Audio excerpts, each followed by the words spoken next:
Today we're restoring brake calipers, because every single pair I have restored in the past starts rusting. When you properly remove all the rust from calipers, they are very pitted because of their cast nature, and therefore, despite me doing like 10 coats of paint, they continue to rust like 100-200 kilometers after use because of heat cycles, moisture, water on the road, salt in my region. Yeah, it's just unavoidable unless they are zinc plated. That's just the truth. Which is the main reason why I picked up some new tools.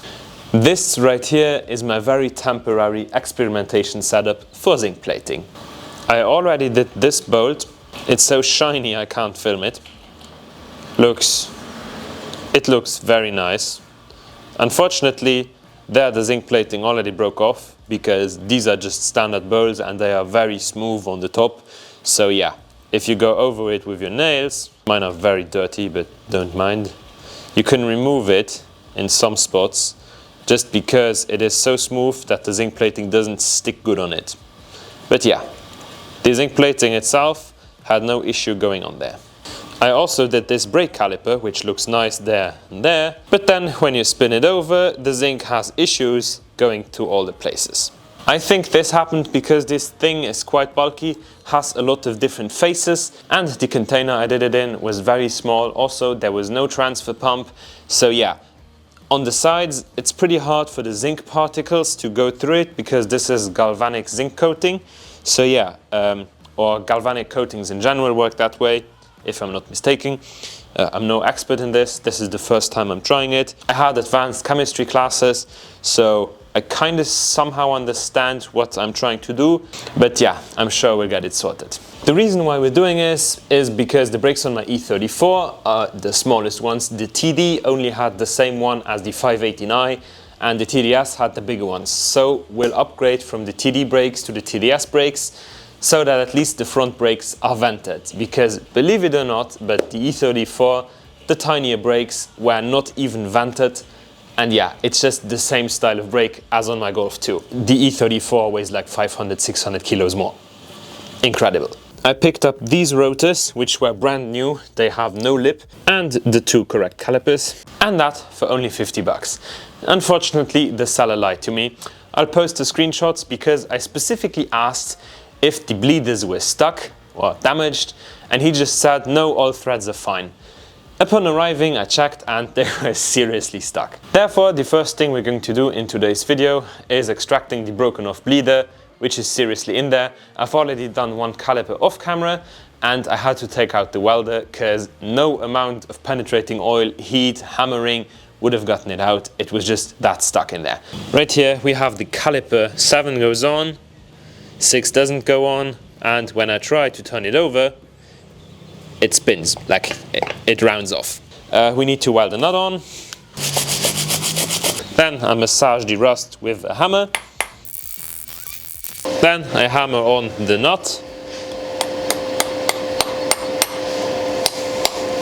And now we're just going to go at it. Well, if you forget ground, you're not going to do anything.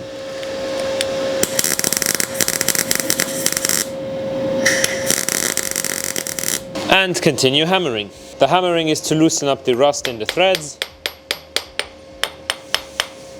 And now, with a little chance, it may already be right.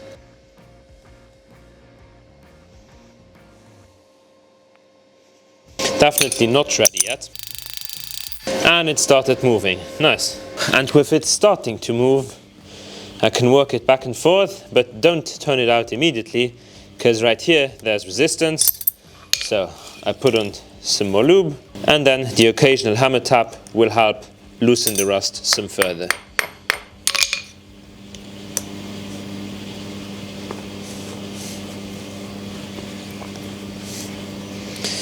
And we're out. Almost. As you can see, the rust goes all the way down onto the threads, so this hasn't been there since yesterday, but most likely a few years, and the seller knew or hasn't checked.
See, this is what I meant by vented and not vented.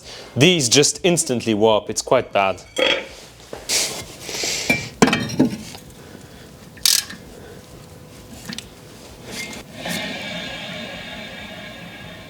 I think this wheel bearing is starting to develop a slight noise, so yeah, we'll have to check this out.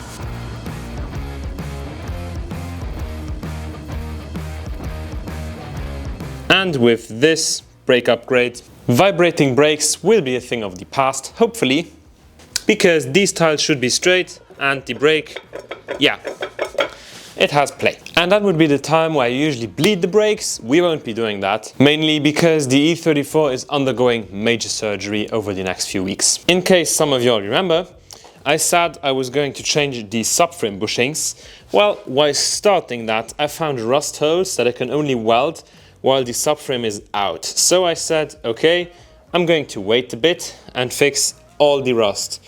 Right here we have bubbling. There, with a bit of light, you can actually see through the sill.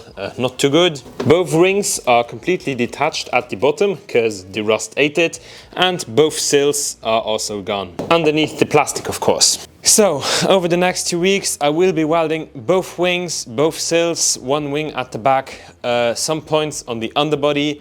Basically, I'll try to do all of the car in one go, quickly, because I need it as daily.